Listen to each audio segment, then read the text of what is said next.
సుఖ దుఃఖములందైనా ముగింతు నాదు పరుగున్ పరమును చేరే వరకు స్థిరముగా నుండు పరమును చేరే వరకు పూర్ణ హృదయ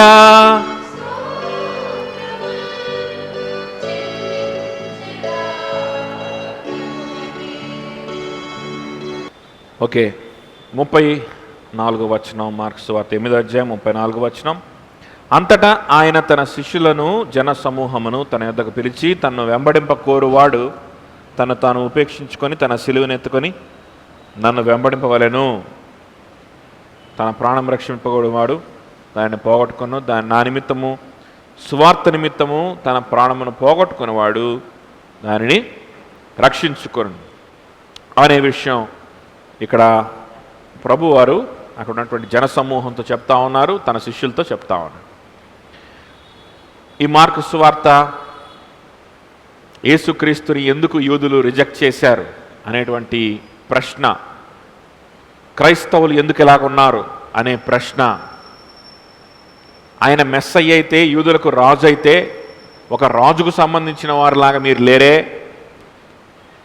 అనే ప్రశ్న, ఆయన విజయవంతుడైతే ఆయన విజయం పొందినవాడైతే ఆయన గొప్ప దేవుడైతే ఆయన మరణాన్ని కూడా జయించిన వాడని మీరు చెప్తా ఉన్నారు, అంత విజయం ఆయనలో ఉంటే మరి మీకు విజయం లేదే, మీరు డబ్బులు సంపాదించట్లేదే, మీరు విజయవంతమైన జీవితాలు కనపడట్లేదే, గొప్ప గొప్ప స్థాయిలో లేరే, మీరు స్నేహితులు సంపాదించుకోలేకపోతున్నారే, ఇలాంటి అనేకమైన ప్రశ్నలకి చెప్తున్నటువంటి జవాబు మార్కు సువార్త అని మనం ఫస్ట్ నుంచి కూడా అనుకుంటున్నాం. ఎందుకు ఆ విధంగా ఉన్నారు మీరు? ఎందుకు మీ మెస్సయ్య మీ యేసుప్రభు వారే ఆ విధంగా ఆయన కూడా అట్లాగానే ఉన్నాడు, ఆయన కూడా సిలువ వేయబడి చనిపోయాడే,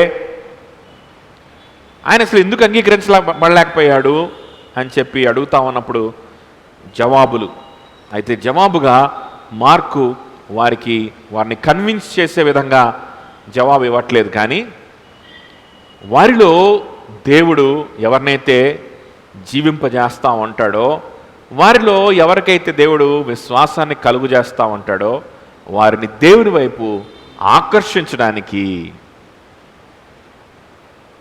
ఆయన మార్కు ప్రయత్నిస్తూ ఉన్నాడు. యేసుక్రీస్తు ప్రభువారు పని చేసిన వాడు, ఆయన పని మీద వచ్చాడు, ఆయన నిరంతరము విరామము లేకుండా పనిచేశాడు, మీకంటే హార్డ్ వర్క్ చేశాడు, ఆయన పని లేకుండా ఆయన లేడు. కానీ ఆ పని మీరు అనుకునేలాంటి పని కాదు.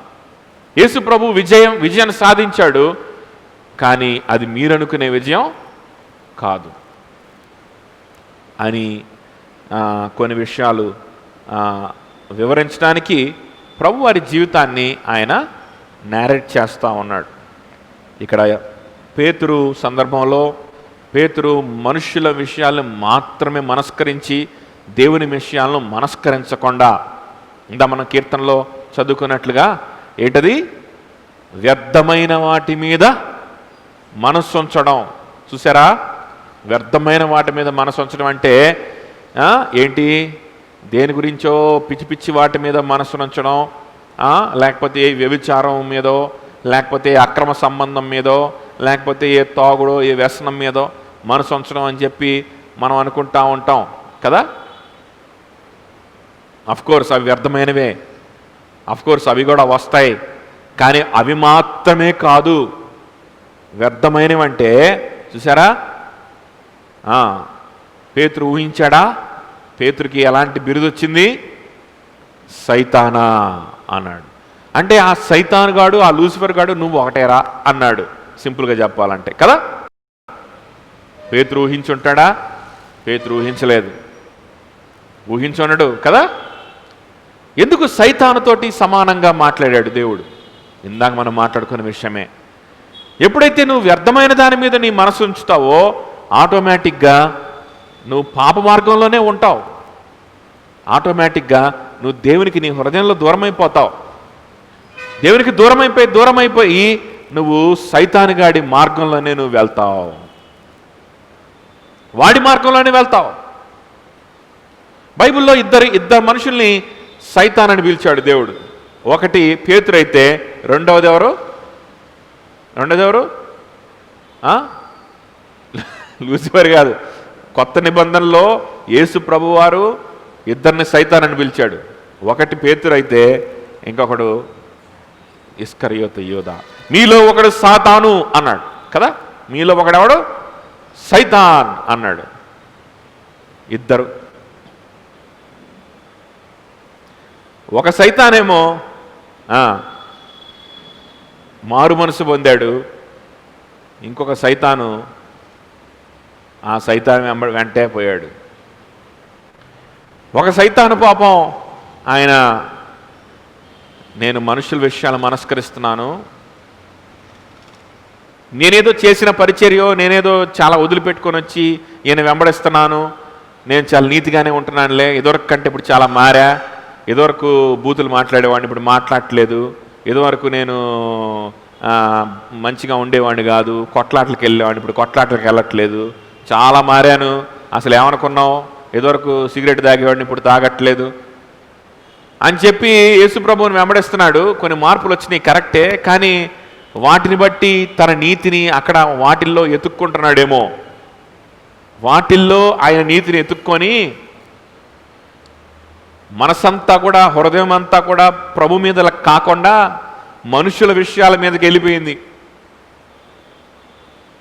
నువ్వు ఎంత శ్రమ పడినోడివైనా కావచ్చు, ఎంత మంచి ట్రాక్ రికార్డ్ అయినా ఉండొచ్చు, ఎంత మంచి కార్యాలు చేసుకుంటావచ్చు, ఎంత డెడికేషన్ చూపించినోడివైనా నువ్వు అయ్యి ఉండొచ్చు, కానీ బాబు నువ్వు వ్యర్థమైన వాటి మీద నువ్వు మనసు ఉంచుతున్నావు. దేవుడు నీ హృదయంలో లేడు, నీ మనసులో లేడు, నీ తలంపుల్లో లేడు. యేసు క్రీస్తు దేవుని విషయాల గురించి నువ్వు ఆలోచించట్లా. పరలోక రాజ్యాన్ని గురించి ఎన్నో ప్రసంగాలు నేను చేశాను, అనేక మందికి నేర్పిస్తా వచ్చాను, నువ్వు కూడా చూస్తూ ఉన్నావు. పరలోక రాజ్యాన్ని గురించి నీకు ఏమాత్రం కూడా ఆలోచనలు లేవు. మనుషుల విషయాల గురించి ఆలోచన. మనుషులు ఏమనుకుంటారో, వాళ్ళు నిందిస్తారా, వాళ్ళు ఏమంటారో, వాళ్ళు దూరం అయిపోతారేమో, వాళ్ళు వెంబడించరేమో, దూషిస్తారేమో, whatever it might be అని చెప్పినప్పుడు పాపం ఈ సైతాను ఏం చేసింది? ఈ సైతాను గ్రహించాడు. గ్రహించుకొని చిచి అని ఇంకా కొన్ని కఠినమైన విషయాలు ప్రభు చెప్తూ ఉండగా వాటిని కూడా విని గ్రహించుకొని ఆలకించి పశ్చాత్తాపడి మళ్ళా ప్రభుని వెంబడించాడు, గొప్ప అపోస్తులుగా మారాడు కదా. కానీ ఇంకొక సైతాను ఉన్నాడు, వాడు ఏం మాట్లాడలా, సైలెంట్గా ఉంటాడు. డౌట్లు రావు, ప్రశ్నలు రావు, అప్పుడప్పుడు నిందలు వస్తాయి. ఇట్లా ఎందుకు చేశారు, అట్లా చేసి ఉండొచ్చుగా, ఏంటది అని కొన్ని ఆలోచనలు, కొన్ని ప్రశ్నలు, ఇట్లా వేస్ట్ కదా, ఈ డబ్బులు ఇలా యూజ్ చేయకూడదే అంటాడు. ఒక్కోసారి ఎందుకు అలా ఇలా చేస్తున్నాడు అంటాడు. ఇట్లాంటి కొన్ని ఆలోచనలు, సొంత ప్లాన్స్ ఇలాంటివి ఉంటాయి మనోడికి. మనోడు ఎవరితో డిస్కస్ చేయడు, ఎవరితో ట్రాన్స్పరెంట్గా ఉండడు, సహోదరులతో పంచుకోడు, వాడు మనసులో వాడే ఆలోచించుకుంటూ ఉంటాడు. నేను చాలా గొప్పగా ఆలోచిస్తున్నాను, అందరు రాంగ్ రూట్లో ఉన్నారు, నేనే కరెక్ట్ రూట్లో ఉన్నాను అనుకుంటుంటాడు. నేనే కరెక్ట్గా ఉన్నాను, వాళ్ళకి చెప్పిన వాడు అర్థం కాదులే అనుకుంటుంటాడు.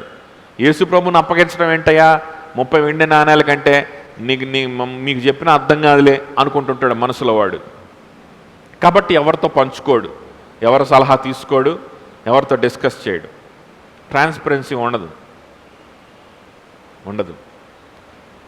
వీళ్ళకంత మెచ్యూరిటీ లేదనుకుంటా ఉంటాడు.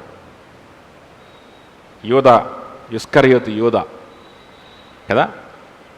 అదే మనం మాట్లాడుకున్నాం కదా, కొంతమంది చరిత్రకారులు, కొంతమంది బైబిల్ పండితులు ఏం చెప్తా ఉంటారంటే, ఇస్కరియోతు యూదా యేసు ప్రభు మెస్సయ్య, ఆ మెస్సయ్య అసలు స్వరూపంలోకి యేసు ప్రభు రావాలంటే ఇట్లా బొమ్మని అప్పుడు దాకా దీనంగా ఉండి ఒక్కసారిగా దన్మని, ఇట్లా మన పురాణాల్లో దేవుళ్ళు ఆఖరిలో విశ్వరూపం చూపిస్తారు చూడు, వెంటనే ధరేల్మని 4 చేతులు వచ్చి, ఇట్లా కిరీటాలు వచ్చి, ఖడ్గం వచ్చి, అట్లా యేసు ప్రభు మారాలి, ఆయన మెస్సయ్య కదా, అట్లా మారకపోతే ఎట్లాగా ఈ రోమిల చేతుల నుంచి మనల్ని ఎవరు విడిపిస్తారు, మాకు రాజ్యం ఎట్లాగొస్తుంది, అట్లా యేసు ప్రభుని యాక్టివేట్ చేయడానికే నేను పుట్టాను అని డిసైడ్ అయ్యాడంట. యేసు ప్రభు విశ్వరూపాన్ని బయటికి తేయడానికే నేను పుట్టాను. ఇట్లా కనుక నేను ప్రధాన యాజకులకి యేసు ప్రభుని అమ్మేస్తే, వాళ్ళకి పట్టిస్తే, అప్పుడు యేసు ప్రభు పట్టబడతాడా? దేవుని కుమారుడు కదా, సంఖ్యలు వేయగలుగుతారా? ఆయనకి వేయలేడు. వాళ్ళు రాగానే, కత్తి తీసుకొని రాగానే ఈయన ధన్మని విశ్వరూపం చూపిస్తాడు. అప్పుడు ఇశ్రాయేలుకి విడుదల వస్తుంది, స్వతంత్రం వస్తుంది, ప్రపంచంలోనే గొప్ప సూపర్ పవర్ అయిపోద్ది ఇశ్రాయేలు, మేమందరం కూడా మంత్రులం అయిపోతాం. సో అది దాన్ని ఆయనలో నుంచి బయటికి తీయడానికే నేను పుట్టా అనుకున్నాడంట.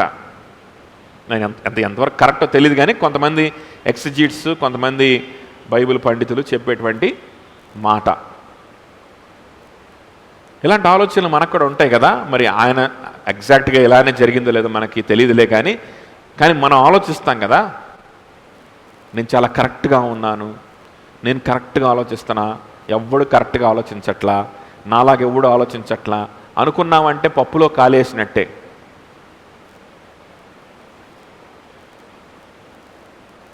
ఎవరితో పంచుకోడు, ఏం చేయడు. ఈ సైతాను సైలెంట్గా సైతాను రాజ్యంలోకే వెళ్ళిపోయాడు.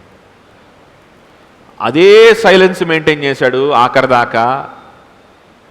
ఆఖరిగా నీచమైన మరణాన్ని, శాపగ్రస్తమైన పరిస్థితిని అనుభవించి మరణించడం జరిగింది. అది మనందరికీ తెలుసు. నాశనంలోకి వెళ్ళిపోయాడు. వాడు నాశన పుత్రుడు. అయితే ఆ విధమైన నాశనంలోకి మనల్ని ఏర్పాటు చేసిన వారం ఇక్కడ మనం ఎవరం లేరని నేను ఆశిస్తూ ఉన్నాను. కాబట్టి పేతురు గారు ఆ బిరుదుని పొందుకొని ఎలాగైతే తన జీవితాన్ని మార్చుకున్నాడో, దేవుని చెప్పిన మాటలకి లోబడ్డాడో, మనం కూడా లోబడాలి. సో ఏం మాటలవి? నన్ను వెంబడింపకూడవాడు తాను ఉపేక్షించుకొని తన సిలువని ఎత్తుకొని నన్ను వెంబడించవలెను. సిలువని ఎత్తుకోవడం. ఈ సిలువ అంటే ఏంటి, సిలువని ఎత్తుకోవడం అంటే ఏంటి అని మనం మాట్లాడుకున్నాం. ఈ సిలువ అంటే ఇప్పుడు మనకి సిలువ అనగానే యేసు ప్రభు త్యాగం, రక్షణ ఇవన్నీ గుర్తొస్తాయి. కానీ అప్పుడు వాళ్ళకి సిలువ అంటే త్యాగము, రక్షణ, విజయము, సిలువ విజయము, సిలువ రక్తము, సిలువలో గొప్ప, ఇవన్నీ గుర్తురావు. సిలువ అంటే నీచమైనది ఆ రోజుల్లో. ఇంకా ప్రభు సిలువ ఎక్కలేదు కదా. సో సిలువ అనేటువంటిది నీచమైనది వారి దృష్టిలో. అక్కడ టీచ్ చేస్తున్నాడు. సిలువని ఒక సింబాలిక్గా చూపించి కొంతమందికి టీచ్ చేస్తున్నాడు. ఏదో ఊరికే యాబ్స్ట్రాక్ట్గా చెప్పట్లా, ఊరికే జరగబోయే దాని గురించి ఊరికే ఒక మాట వేద్దామని చెప్పి వేయడం కాదు. కొంతమందిని రమ్మని పిలిచి వాళ్ళకి టీచ్ చేస్తున్నాడు, సిలువని ఒక సింబాలిక్గా చూపించి. సో వాళ్ళకి సిలువ అంటే దేనికి సింబలు? నీచమైన మరణానికి సింబల్. అందులో ఎడబాటు ఉంటుంది, అందులో అవమానం ఉంటుంది, శ్రమ ఉంటుంది అని మనం మాట్లాడుకున్నాం. లేదా వేదన ఉంటుంది అని మాట్లాడుకున్నాం. ఎడబాటు గురించి మనం మాట్లాడుకున్నాం. ఈరోజు ఆ సిలువలో ఉన్నటువంటి అవమానం గురించి మనం మాట్లాడుకోబోతున్నాం. సిలువలో అవమానము, సిలువలో నింద. ఈ అవమానం ఎక్కడి నుంచి వస్తుందో తెలుసా? నిందలో నుంచి వస్తుంది.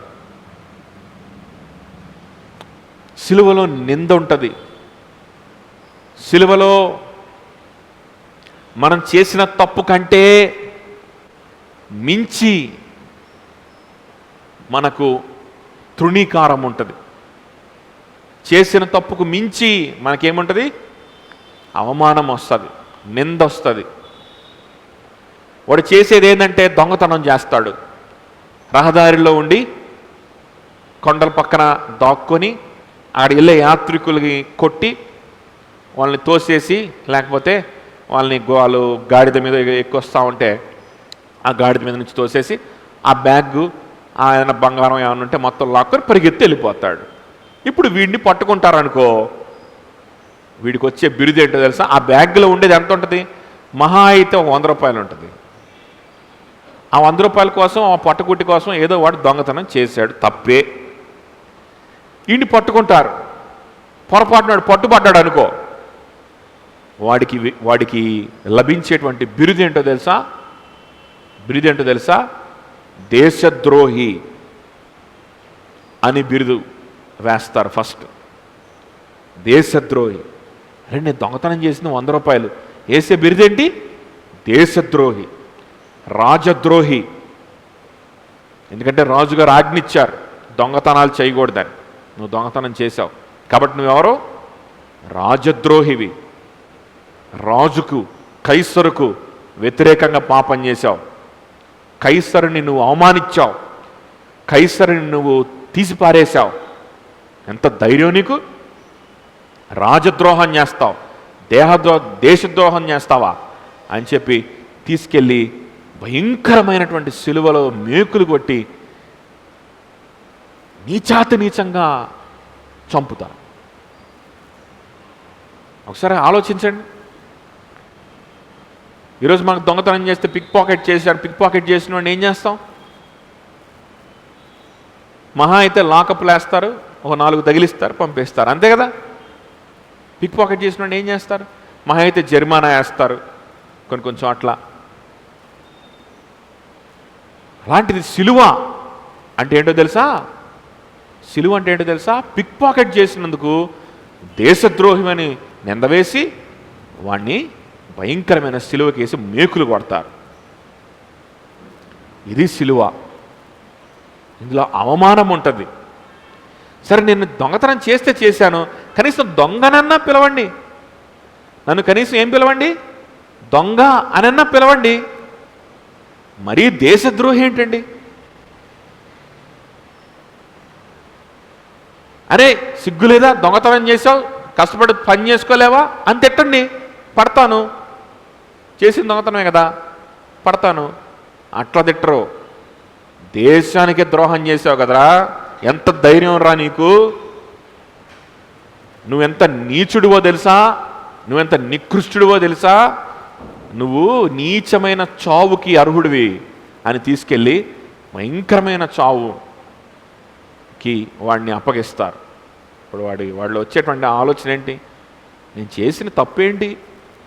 చిన్న తప్పు అని ఆలోచిస్తాడనమాట. దాన్ని అవమానం అంటారు, నింద అంటాడు. యేసుక్రీస్తుని వెంబడించాలి అనుకున్నప్పుడు ఇటువంటి నిందలు వస్తాయి. యేసుక్రీస్తుకి పాత్రుడిగా నువ్వు ఉండాలంటే ఇటువంటి నిందలకి సిద్ధపడాలి.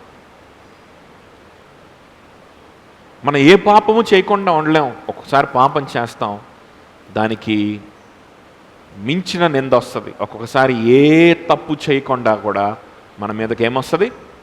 నింద వస్తుంది, మన మీదకి అవమానం వస్తుంది. మనం చేసిన దానికి మించి అవమానం వస్తుంది, మనం చేసిన దానికి మించి నింద మన మీదకి వస్తుంది. అది సిలువ. అలాగుంటుంది సిలువ. మనుషులు నిందిస్తూ ఉంటారు, సమాజంలో నుంచి నింద వస్తూ ఉంటుంది. నన్ను వెంబడిస్తే ఆటోమేటిక్గా ఈ సిలువ ఉంటుంది అని అక్కడ చెప్తున్నాడు. అంతే, మీరు ప్రత్యేకంగా సిలువను ఎత్తుకొని వెంబడించాల్సిన పని లేదు. నన్ను వెంబడిస్తే ఆటోమేటిక్గా ఈ సిలువ మీ మీద ఉన్నట్టే. ఇది దానికి అర్థం. నీ సిలువను ఎత్తుకొని దేవుని వెంబడించు అని చెప్పి ఈ సిలువ అంటే ఏంటి రకరకాలుగా చెప్తూ ఉంటారు. నీ సిలువ అంటే నీ ఉద్యోగమే, ఈ సిలువ అంటే నీ చదువే, దాన్ని మోసి దేవుణ్ణి వెంబడించాలా. ఈ సిలువ అంటే నీ కుటుంబ బాధ్యతే, దాన్ని మోస్తూ సిలువని దేవుణ్ణి వెంబడించాలా. భార్యని పిల్లల్ని ప్రశాంతంగా చూసుకోవడంలో నిందే ఉంటుంది, అవమానమే ఉంటుంది. అది సిలువ. సిలువని చూపించి సింబాలిక్గా చెప్పే అవమానం, అంత అవమానం ఏమైనా ఉంటుందా? నీ చదువుకోవడంలో అవమానం ఏముంటుంది? నీ డబ్బులు నువ్వు సంపాదించుకొని నీ ఉద్యోగం నువ్వు చేసుకోవడంలో ఈ సిలువ అనుభవం ఏముంటుంది? ఇలాంటి కహానీలు చెప్పేటువంటి తప్పుడు బోధకులు చాలామంది ఉంటారు. వాళ్ళని పక్కన పెడితే ఈ సిలువ యేసుక్రీస్తుని వెంబడిస్తున్నప్పుడు ఇలాంటి అనుభవము వస్తాయి. సిద్ధపడాలి. ఈ అనుభవం గొప్పది. ఈ అనుభవం గొప్పది. నేను వెంబడిస్తున్నది క్రీస్తుని. ఈ జీవితంలో నన్ను ప్రవేశపెట్టింది క్రీస్తు. నన్ను వెంబడించమని నన్ను ఆహ్వానించింది క్రీస్తు. నన్ను పిలుచుకున్నది ఆయన. ఆయన నమ్మదగిన వాడు. ఆయన ఈ సిలువ అనుభవం గుండా నన్ను తీసుకెళ్ళగలిగిన సమర్థుడు. ఆయన సర్వ అధికారి. ఆయన కృపామయుడు. నా కృపనివ్వగలిగిన వాడు. ఆయన కనికరపూర్ణుడు. నాకు శక్తిని, బలాన్ని, ఓదార్పుని అనుగ్రహించి నన్ను ఆయన కౌగిట్లో చేర్చుకొని నన్ను ముందుకు తీసుకెళ్ళగలిగిన ప్రేమామయుడాయన. కాబట్టి నాకెంత శ్రమ వస్తే, నాకెంత నిందొస్తే అంత ప్రేమ నేను ఆయన దగ్గర నుంచి నేను అనుభవించగలను. ఎంత నిందొస్తే, ఎంత అక్యూజేషన్స్, ఎంత నిందలు నా మీద మోపబడితే అంతగా నన్ను ఆదరించే దేవుడు నాకున్నాడు.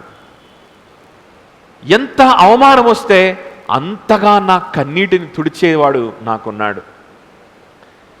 ఎంత నిందింపబడితే అంతగా నా పక్షాన, నా పక్కన నిలబడి, ఏయ్ ఎవడ్రా నువ్వు నిందించడానికి, ఈ వ్యక్తిని నేను నీతిమంతుడిగా తీర్చుకున్నాను అని నా భుజం మీద చేయి వేసి నా పక్కన నిలబడి నన్ను డిఫెండ్ చేస్తూ దేవుని ఎదుట నా నిమిత్తం విజ్ఞాపన చేసే నా దేవుడు నాకున్నాడు. కాబట్టి ఎంత శ్రమొస్తే అంత భాగ్యం, ఎంత నిందొస్తే అంతగా నా దేవుడి సన్నిధిని నేను అనుభవిస్తాను. ఎంతమంది అవమానిస్తే అంతగా దేవుడు నా కన్నీటిని తొడవడాన్ని నేను చూడగలుగుతాను. ఆయన కౌగిటిని నేను అనుభవించగలుగుతాను. కాబట్టి అదే నాకు భాగ్యము. నాకు ఓటమి కాదు, నాకు అది నాశనం కాదు, అది నాకు తక్కువ, న్యూనత కాదు అని మనం దేవుని వెంబడించగలమా? అదే సిలువ మోయడం అంటే. అదే సిలువ మోయడం అంటే. లాస్ట్ వీక్ చెప్పిన మాటే మళ్ళా చెప్తున్నాను. సరే, ప్రభువుని వెంబడించొద్దు, సిలువ మొయ్యొద్దు, ఈ లోకంలో అవమానాలు ఉండవా? ప్రభువుని పక్కన పెట్టు, ఈ లోకంలో నిందలు రావా? వస్తాయా? రావా? అందుకే సిలువను చూపిస్తున్నాడేమో ప్రభు.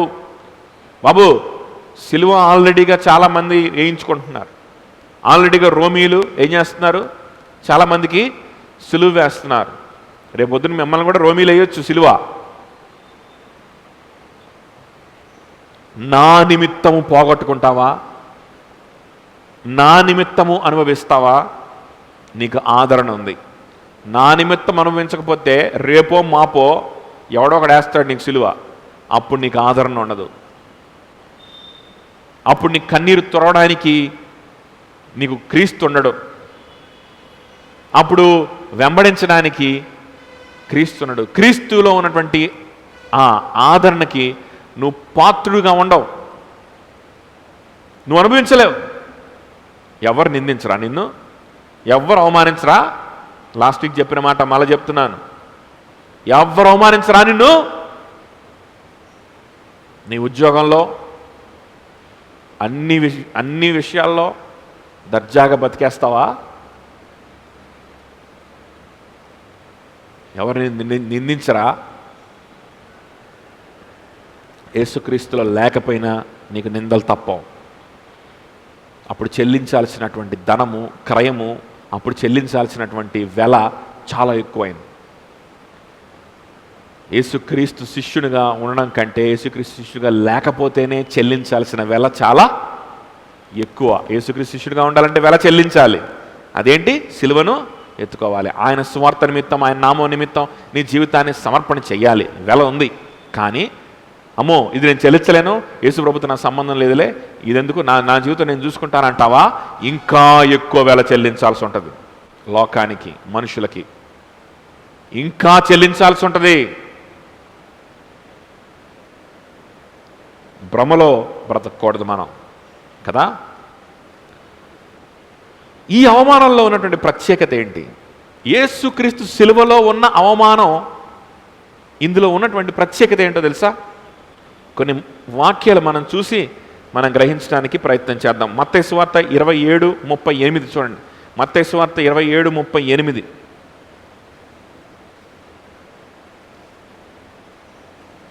మత్తయి సువార్త 27:38. మరియు గట్టిగా కుడివైపున ఒకడును ఎడం వైపున ఒకడును ఇద్దరు బందిపోట్లు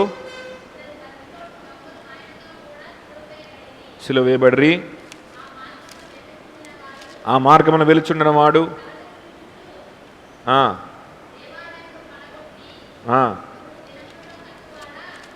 దేవాలయమును పడగొట్టి 3 దినాల్లో కడతానని చెప్పావు కదా, నిన్ను నీవే రక్షించుకోను. నీవు దేవుని కుమారుడివైతే సిలువ మీద నుండి దిగమని చెప్పుచు ఆయన దూషించిరి. ఆయన చేసిన నేరం ఏంటి? మనుష్య కుమారుడిగా ఉన్నటువంటి దేవుడు, సంపూర్ణమైన దేవుడు, పరిశుద్ధుడు, నిందారహితుడు, ఏ పాపము లేనివాడు, ఆయన చేసిన పాపం ఏంటి? ఆయన చేసిన దోషం ఏంటి? ఆయన అన్న మాట ఏంటి? ఆయన దూషించాడా?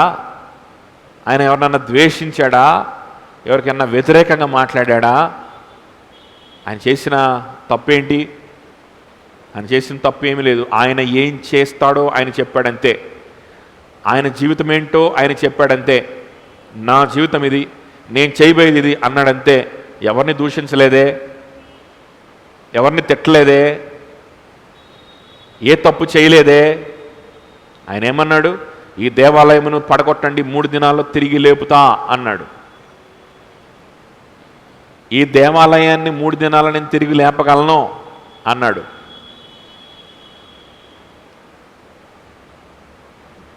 ఆయన శరీరమే ఆ దేవాలయం అనే విషయం తన శిష్యులకు అర్థమయ్యేలా చేద్దాం అనుకున్నాడు. నా శరీరమే దేవాలయం, నా శరీరమే ఆలయం. మరణించి తిరిగి లేచినప్పుడు, ఆదరణకర్తైన పరిశుద్ధాత్మ దేవుణ్ణి పంపించినప్పుడు మీ శరీరాలు దేవుని ఆలయాలుగా మారబోతా ఉన్నాయి. పడగొట్టండి, 3 దినాల్లో తిరిగి నేను లేపుతాను, నేను లేస్తాను అని ఆయన చెప్తా ఉన్నాడు. మేము ఆయన పునరుద్ధానాన్ని గురించి వివరించడానికి ప్రయత్నించాడేమో. నేను పునరుద్ధారణ అయితే అవుతానంటే ఎలాగూ నమ్మడానికి వీళ్ళకి విశ్వాసం, అంత నమ్మకం పెట్టే స్థితి వీళ్ళకి లేదు. కాబట్టి ఈ మందిరాన్ని చూపించి ఆయన చెప్పాడనమాట, ఈ మందిరాన్ని పడగొట్టండి, 3 దినాల్లో నేను తిరిగి లేపుతా. ఒకవేళ నిజంగా ఆయన మాట విని పడగొట్టుంటే 3 దినాల్లో ఖచ్చితంగా తిరిగి లేపు ఉండేవాడు. లేపలేడా? తిరిగి లేపుడు. చచ్చిపోయిన లాజర్ని కంపు కొట్టి కులిపోయిన వాడిని ఒక్క స్వరముతోటి ఆయన తిరిగి లేపగలిగిన వాడు. నిర్జీవమైనటువంటి ఆలయాన్ని తిరిగి లేపడానికి ఆయన ఎంత పని అయింది కదా? తిరిగి లేపేవాడే. దాన్ని బట్టి వాళ్ళు అర్థం చేసుకునేవాళ్ళు, ఈయన కూడా తిరిగి లేస్తాడు, మరణాన్ని జయిస్తాడని. కానీ అవేవి జరగలేదు. వాళ్ళకంత విశ్వాసం లేదు. కనీసం విశ్వాసం లేని వాళ్ళు విశ్వాసం లేనట్టు ఉండాలిగా, నమ్మనోడు నమ్మనట్టు ఉండాలిగా. తప్పు మాటలు మాట్లాడుతున్నావు, మాట్లాడబాక, నేను నమ్మం అని చెప్పి అంటే అయిపోద్దిగా. ఇక్కడ ఏం చేస్తున్నారు? ఆయన్ని సిలువ వేస్తున్నారు, భయంకరమైన వేదనకు అప్పచెప్తున్నారు, భయంకరంగా దూషిస్తూ ఉన్నారు. అంత పెయిన్లో, అంత సిలువ శ్రమల్లో ఆయన ఉన్నప్పుడు వీపు దున్నబడినట్లుగా చర్మము, మాంసము ముక్కలుగా బయటికి వచ్చే విధంగా ఆయన వీపు దున్నబడింది. ముళ్ళ కిరీటము ఆయన పెట్టుకొని ఉన్నాడు. దాహముతో ఆయన వేదనలో ఉన్నాడు.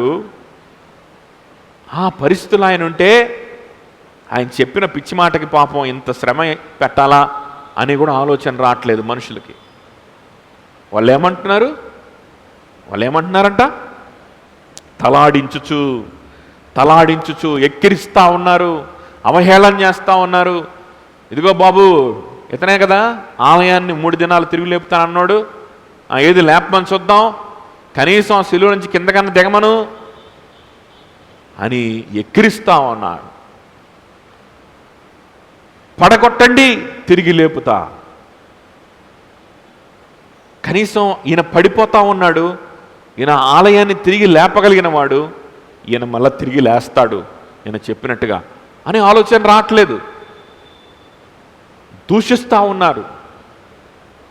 వారి లాజిక్, మనుషుల ఆలోచనలు మాత్రమే వాళ్ళు ఆలోచిస్తూ ఉన్నారు. ఏమన్నా లాజికలేనా? ఆలయాన్ని పడగొడితే మళ్ళీ తిరిగి లేపడం ఏంటి అన్న లాజికేనా ఇది? అందరూ మనుషులు ఇట్లా చేస్తూ ఉంటే ఇట్లాగుంటారేంటి, ఇలాగంటాడేంటి? అందరూ ఇలాగ ఆలోచిస్తుంటే దానికి భిన్నంగా ఆలోచిస్తాడేంటి? అందరు ఇలా మాట్లాడుతుంటే దీనికి భిన్నంగా మాట్లాడతాడేంటి? మన ప్రభువుకు వచ్చిన శ్రమ ఇది, మన ప్రభు మోసిన సిలువిది. నీకు నాకు కూడా this is what we can expect from this world. ఈ లోకం నుంచి మనం ఇదే ఎక్స్పెక్ట్ చేయగలుగుతాం. ఇదేంటి అందరు ఇట్లాగ ఆలోచించాలి కదా, ఇలాగ ఆలోచిస్తాడేంటి? పిచ్చిగా ఆలోచిస్తున్నావు, నువ్వు మెంటలోళ్ళలాగా ఉన్నావు అని చెప్పి వదిలిపెట్టరు. We get a lot of accusation, నింద, భయంకరమైన నింద. నీకు బాధ్యత లేదు, లేకపోతే నీకు ప్రేమ లేదను, లేకపోతే నువ్వు నువ్వు నీచుడివనో, నికృష్టుడివనో, నీవు కఠినాత్ముడివనో, ఏమైనా నిందలు రావచ్చు. ప్రభుకైతే ఎక్స్ట్రీమ్ ఫామ్లో వచ్చేసాయి. సిలువ, సిలువ, ఆ సిలువ, ఆ అనుభవం అది శ్రేష్టమైనది, అది మధురమైనది. ఆ సిలువ అనుభవాన్ని నా ప్రభువు అనుభవించాడు. ఆ సిలువ నా అవమానాన్ని ఆయన అనుభవించాడు. ఆ అవమానాన్ని ఆయన పొందుకున్నాడు. ఆ విధంగా ఆయన అవమానం పొందుకున్న తర్వాత 3వ దినాన తిరిగి లేచిన తర్వాత తండ్రి కుడిపాశాన ఆయన పరలోక రాజ్యానికి రాజు అయిపోయాడు. ఎప్పటి నుంచో రాజే, కానీ తండ్రి పరలోకమునందే కాక భూమి మీదంతటా కూడా అన్ని నామముల కంటే గొప్ప నామముగా చేశాడు. The Father made his name the name above all names.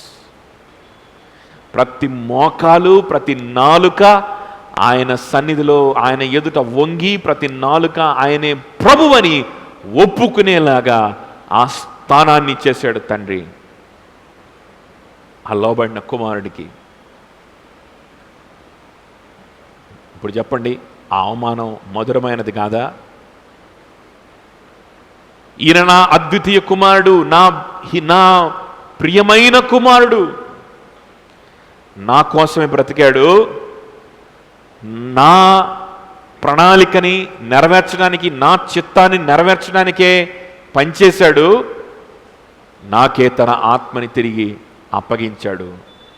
ఇప్పుడు ఈయన రాజులకు రాజు, ప్రభువులకు ప్రభు.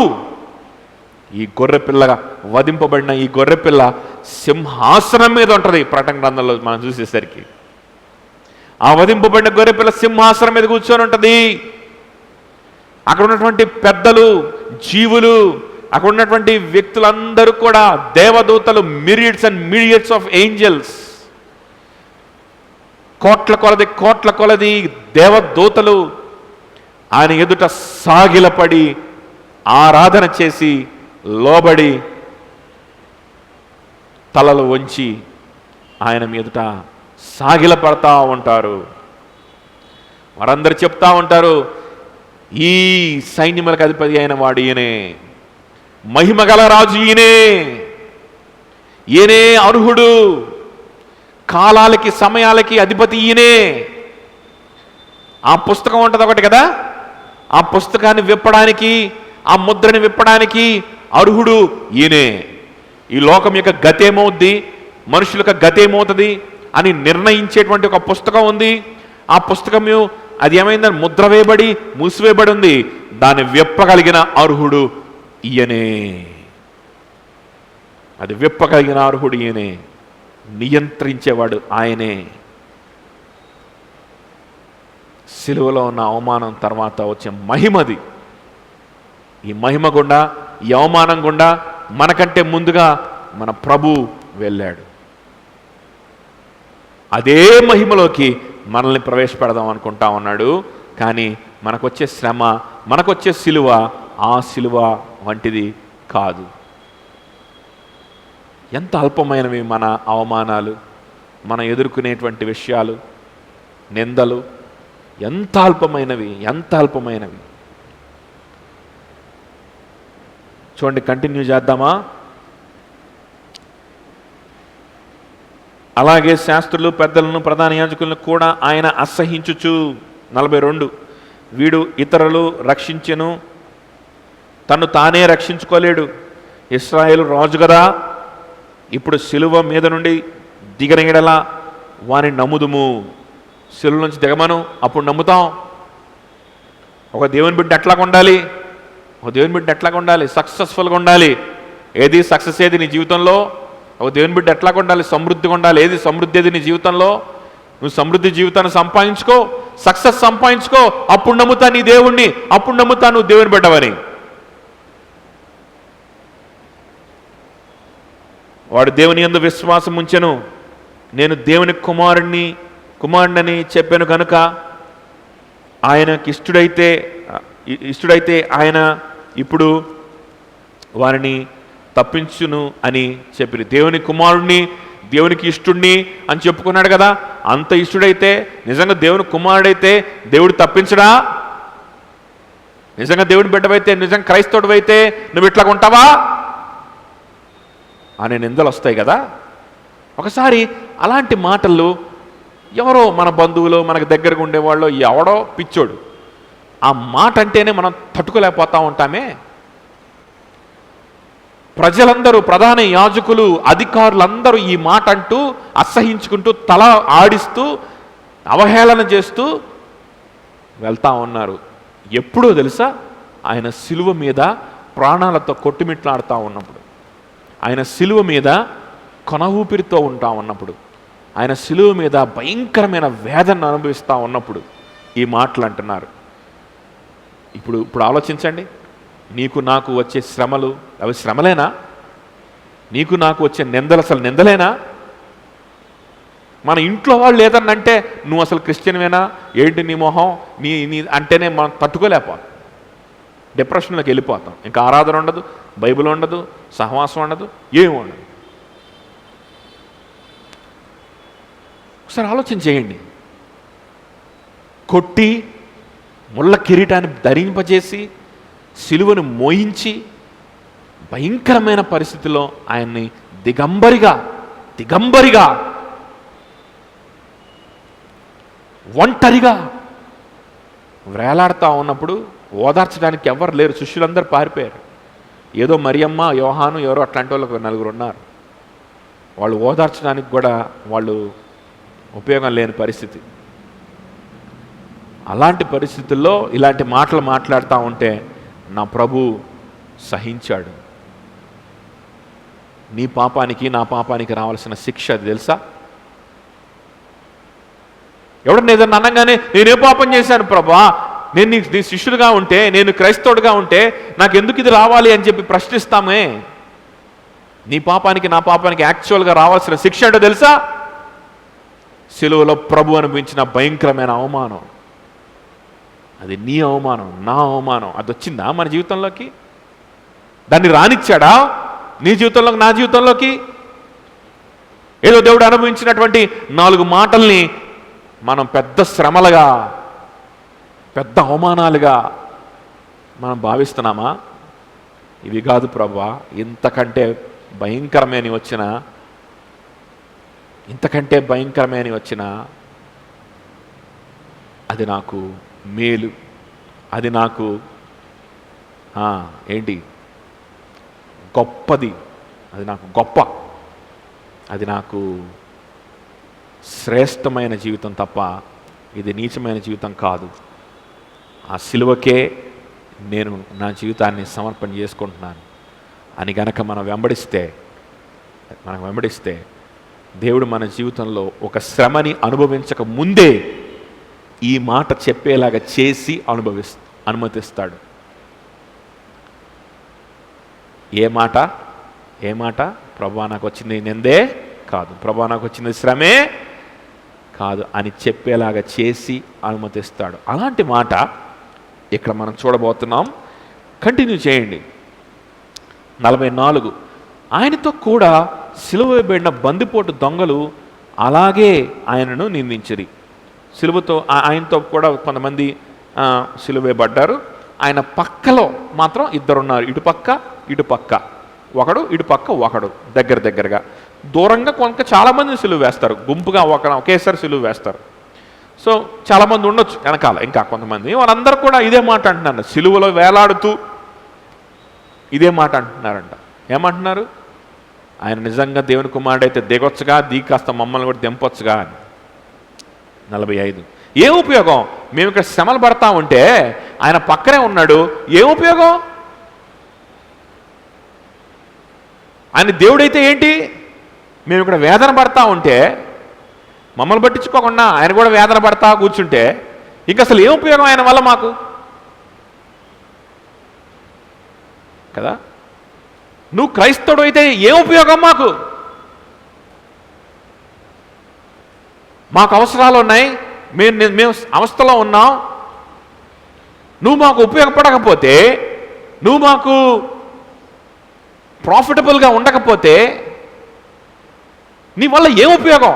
నువ్వు దేవుని నమ్ముకొని ఏం ఉపయోగం? నువ్వు దేవుని బిడ్డవైతే ఏం ఉపయోగం? నువ్వు రక్షింపడితే ఏం ఉపయోగం?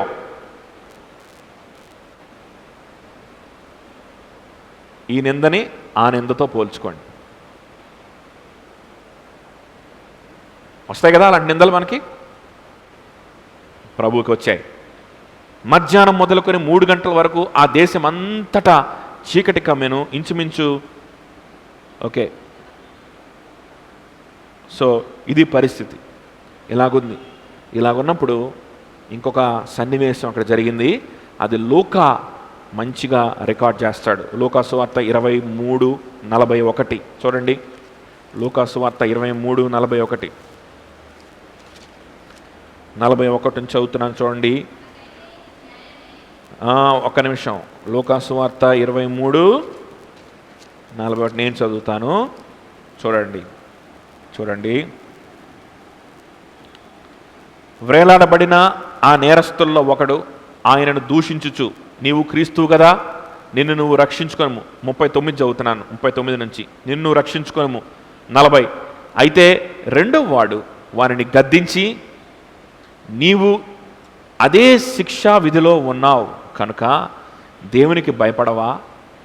మనకైతే ఇది న్యాయమే, మనము చేసిన వాటికి తగిన ఫలితము పొందుచున్నాము. కానీ ఈయన ఏ తప్పిదమును చేయలేదని చెప్పి ఆయనను చూచి, యేసు నీవు నీ రాజ్యంలోనికి వచ్చినప్పుడు నన్ను జ్ఞాపకము చేసుకొనుము అనెను.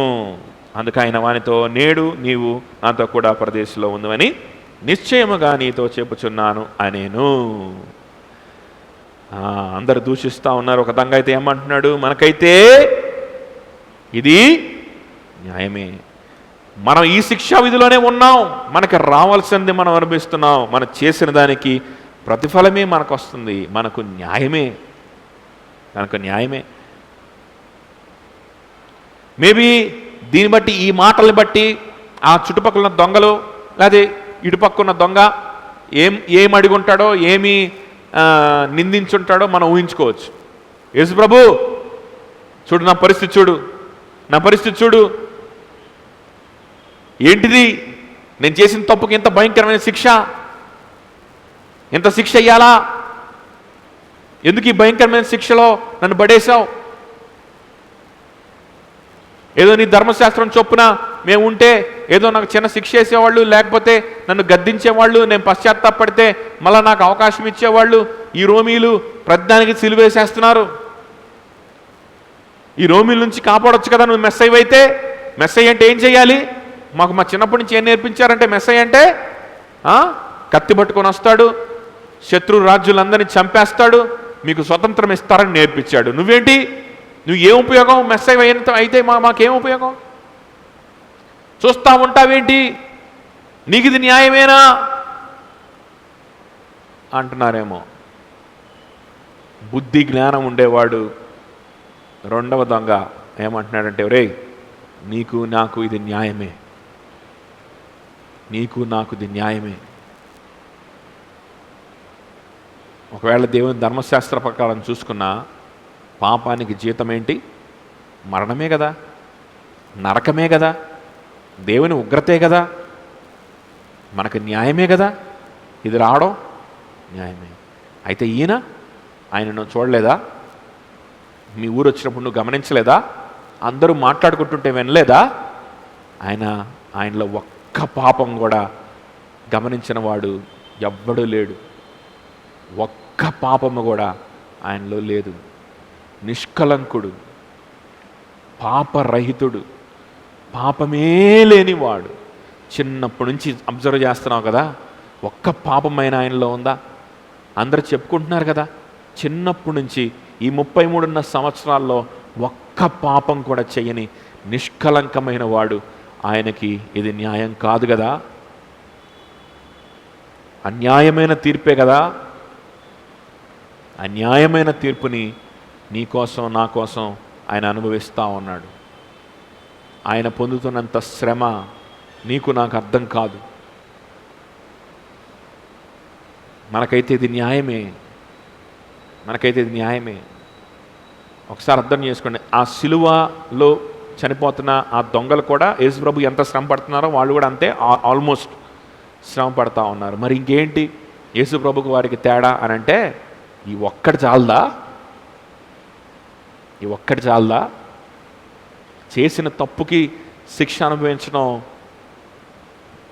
అనుభవించడానికను ఏ పాపము లేనివాడు అదే శిక్షని, ఒక బందిపోటు ఏ శిక్షణ అయితే అనుభవిస్తాడో అదే శిక్షని అనుభవించడం. తేడా లేదా? దానికి తేడా ఉందా లేదా? తేడా ఉందా లేదా? అది ఎంత అవమానం!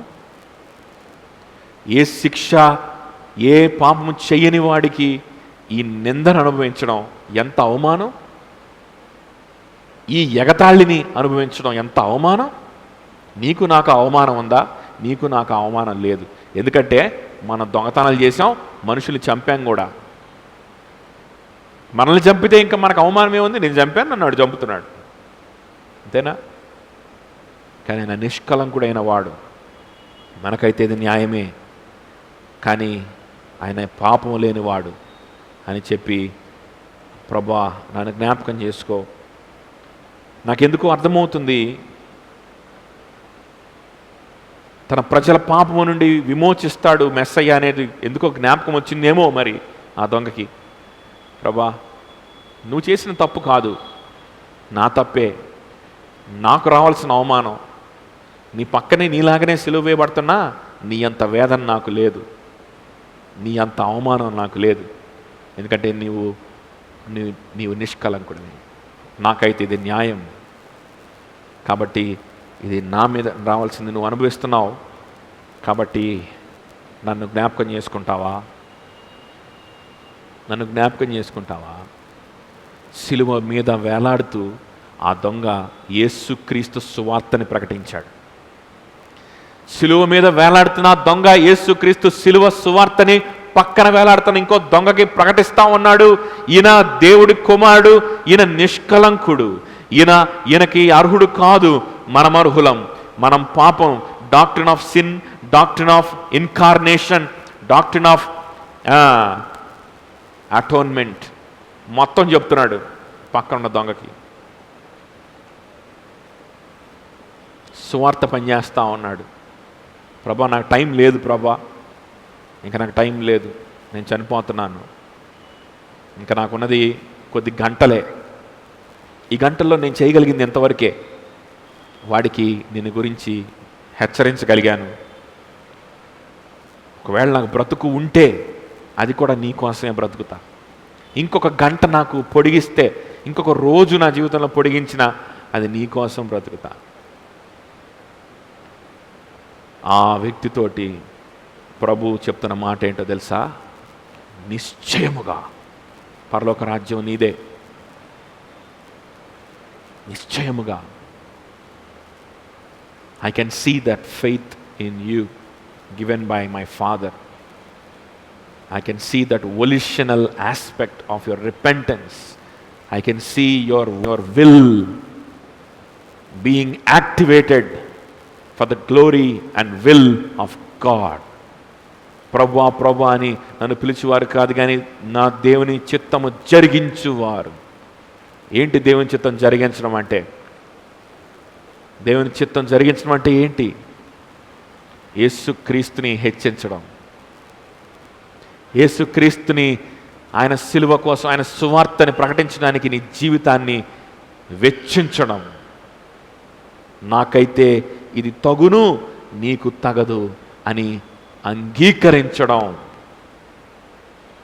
సిలువని మోయవలసి వచ్చినా, సిలువెక్కవలసి వచ్చినా, నాకైతే ఇది తగును, నీకు తగదు అని అంగీకరించి ఆయనని వెంబడించగలిగితే, ఆయన ఎదుట ఉంచబడినటువంటి సంతోషము కొరకు ఆయన శిలువ శ్రమను నిర్లక్ష్యం చేశాడని హెబ్రీయులకు రాసిన పత్రిక 12:2లో మాట్లాడతాడు కదా. అవును, యెషయా గ్రంథం 53 అధ్యాయంలో చూసినప్పుడు కూడా ఆయనకు ఒక సంతతి ఇవ్వబడింది. మనమే, ఆయన సంఘమే.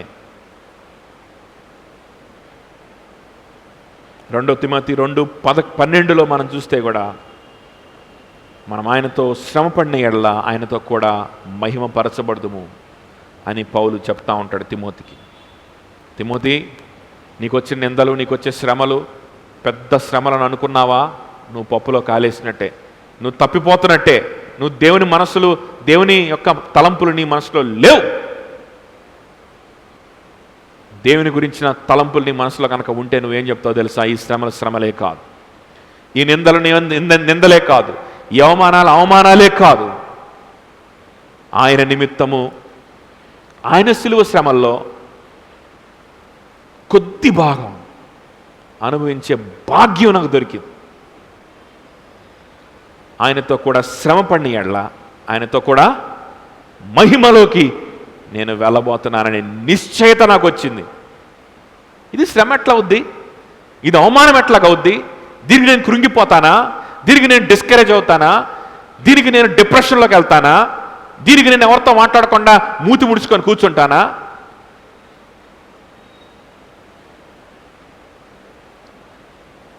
పౌలు అంటున్నాడు, I'm filling up the afflictions of Christ in my body. క్రీస్తు శ్రమల్లో, క్రీస్తు పడిన పాట్లలో మిగిలిన దానిని నా శరీరమందు నేను సంపూర్ణము చేయుచున్నాను. He's worthy. He's worthy. 1 కొరింథీ 2:8 ఈ విధంగా పౌలు చెప్తాడు, They did not understand. If they had understand, they would not have crucified the God of glory. వారికి అర్థం అవ్వలేదు, వారికి విశ్వాసం లేదు, వారు నమ్మలేకపోయారు. వారు నమ్మిన ఎడల మహిమరాజుని, మహిమగల దేవుణ్ణి వారు సిలువ వేయకుందురు అన్నాడు. ఆయన సిలువ వేసే సమయంలో కూడా ఆయన ఎవరు? మహిమగల రాజు.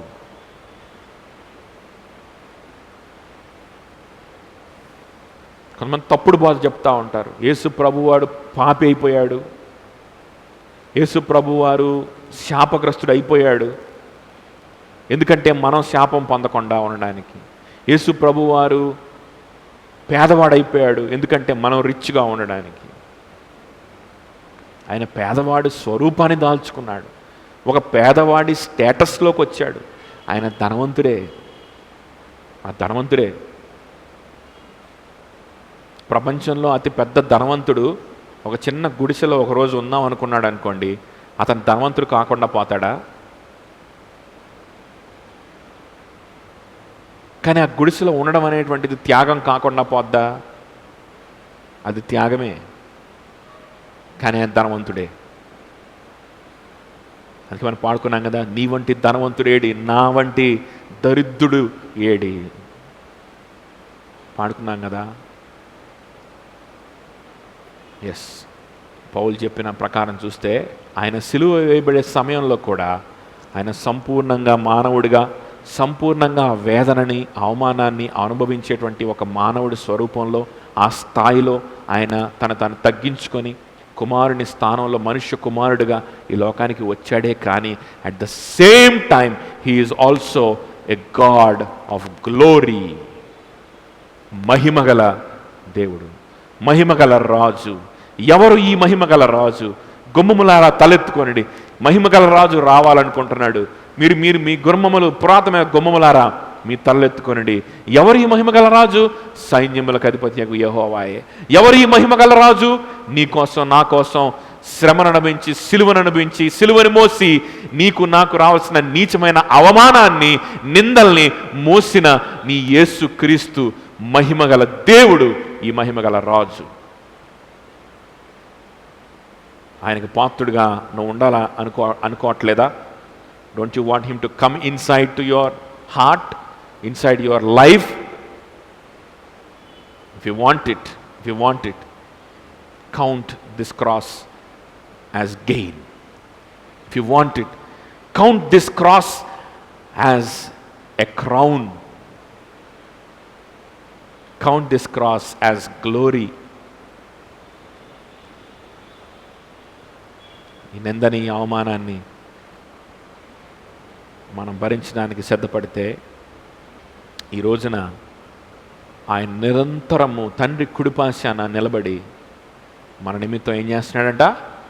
విజ్ఞాపన చేస్తూ ఉన్నాడు. రోమిల్ రాసిన పత్రిక మనం వెన్స్డే మాట్లాడుకున్నప్పుడు ఈ ప్రభు చేసే విజ్ఞాపన గురించి, మనల్ని నీతిమంతులుగా తీర్చే దాని గురించి ఇంకొంచెం డీటెయిల్గా మాట్లాడుకోబోతున్నాం. ఈరోజు ఇంతటితో దీన్ని ముగించుకుందాం. ప్రభుకి మరొకసారి మన తలంపుల్ని, మన హృదయాల్ని సమర్పణ చేసి, వ్యర్థమైన ఆలోచనలు తీసివేసుకొని, విన్న విషయాల్ని ధ్యానిస్తూ, ప్రభు సన్నిధిలో పశ్చాత్తాపడుతూ మనం ప్రార్థన చేసుకుందాం.